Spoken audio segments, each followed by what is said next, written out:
Bueno, muy buenas noches, tardes, días, de acuerdo al momento en el que nos estén escuchando. El día de hoy vamos a explicar lo que sería el problema que hay actualmente con la comunidad indígena, su relevancia actual y especificando unas preguntas muy puntuales acerca de esta comunidad, sacado específicamente del informe final de la Comunidad de la Verdad. El equipo es conformado por Daniel Alejandro Suárez y mi persona, Carlos Andrés López, en el vamos a hablar de los problemas que abarca y enfrenta actualmente esta comunidad, empezando por lo que sería la vulneración de sus derechos. En las comunidades indígenas sigue siendo un tema relevante de la actualidad, la violación de sus derechos, se niega su dignidad y libertad. El respeto a los derechos de las comunidades es fundamental para el desarrollo sostenible de estos mismos y garantizar los derechos de estos contribuye a la construcción de sociedades justas e inclusivas. Pero a la hora de la verdad sabemos que no se ha podido cumplir esto. Vamos a mirar adelante qué preguntas pactamos para entender mucho mejor esa situación. Ahora seguimos con la problemática que abarca principalmente a esta comunidad y el por qué. Tenemos principalmente tres hallazgos principales relacionados con la violencia y los cuales habla este informe final, del cual se intensificará el trato colonialista, el racismo estructural y la continuidad de las violencias contra los pueblos indígenas. Esto incluye prácticas recurrentes como invasiones, ocupaciones, despojo de territorios, negación de sus derechos, así como también lo que serían los grupos armados, los cuales en zonas de retaguardia, refugios y confrontación armada establecen situaciones críticas para estas comunidades. Esto basado en testimonios de víctimas, actores del conflicto armado, recopilados por la Comisión de la Verdad en este informe, así como informes presentados por las víctimas de diversas instituciones estatales y se examinan casi 19 formas de violencia y 10 tipos de daños para así comprender estas afectaciones experimentadas por los pueblos indígenas y las complejidades dinámicas del conflicto en sus territorios.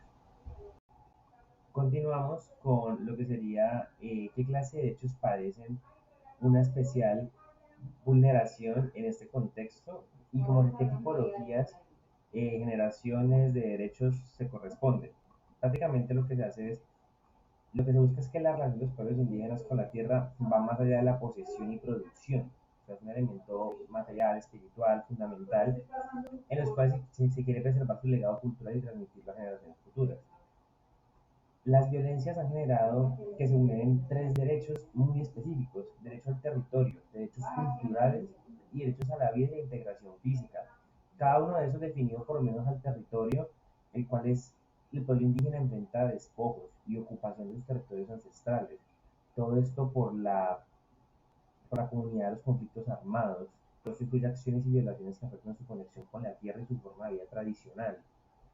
Los derechos culturales en cuanto a la violencia sistemática que afecta a la preservación y el ejercicio de los derechos culturales de los pueblos indígenas como su idioma, tradiciones, costumbres y prácticas espirituales que se vulneran inclusive en, a la hora de entrar en estos lugares espirituales, a la hora de intervenir en con estas creencias, hace que se dañen estos derechos culturales y se violen, así como el derecho a la vida e integridad física, la cual sufre una alta tasa de violencia física, asesinatos selectivos, desapariciones, desplazamientos forzados, lo que pone en peligro su vida y su integridad física, como ya se viene mencionando por este derecho. Bueno, ahora hablaremos de qué tanto se cumplen en ese contexto las promesas y presupuestos del Estado Social de Derecho. El Estado Social de Derecho es un principio jurídico que busca garantizar la protección de los derechos fundamentales y promover la igualdad y la justicia social a través de la acción estatal. Sin embargo, en la realidad, existen desafíos en la implementación efectiva de este principio en relación con los pueblos indígenas. Algunos de los obstáculos incluyen falta de conocimiento y insuficiente la consulta y consentimiento previo. Por la falta de conocimiento tenemos lo que es a menudo los pueblos indígenas enfrentan dificultades para que se reconozcan y protejan sus derechos territoriales de manera efectiva.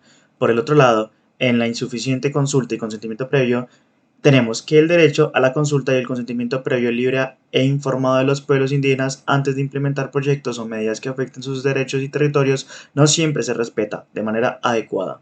Esto puede resultar en la imposición de decisiones que no tienen en cuenta las necesidades y preocupaciones de las comunidades indígenas. Bueno, y como cuarta y última pregunta tenemos, ¿qué pueden hacer las comunidades para asegurar que en sus territorios se restablezcan sus derechos y se cumplan las promesas del Estado Social de Derecho? ¿Qué tipos de propuestas que involucren los mecanismos de protección de derechos y los organismos de control podrían formular para solventar esa situación? Bueno, empezando, en consideración de algunos organismos de control casi nulos que no respetan al salvaguardar estas comunidades, se debe considerar el punto de solución desde el centro y el corazón de la comunidad. Las comunidades indígenas pueden tomar diversas acciones para asegurar el restablecimiento de sus derechos y el cumplimiento de las promesas del Estado Social de Derecho en sus territorios. Algunas propuestas que pueden considerarse incluyen como el fortalecimiento de la organización comunitaria. Estas pueden fortalecer su organización interna y promover la participación de sus miembros en la toma de decisiones relacionadas con sus derechos y territorios. Esto implica también fomentar la participación equitativa, la consulta interna y las articulaciones de estrategias comunitarias para la defensa y protección de sus derechos. Por otro lado, tenemos la promoción del diálogo y la negociación. Las comunidades pueden buscar estos espacios de diálogo y negociación con actores estatales, instituciones y otros actores relevantes para abordar sus preocupaciones y demandas. Esto puede incluir la búsqueda de acuerdos y compromisos que garanticen el respecto de la protección y sus derechos territoriales y culturales. Bueno, profe, eso sería todo por nuestro video informativo. Muchísimas gracias. Espero que este contenido haya sido de su agrado y nos vemos.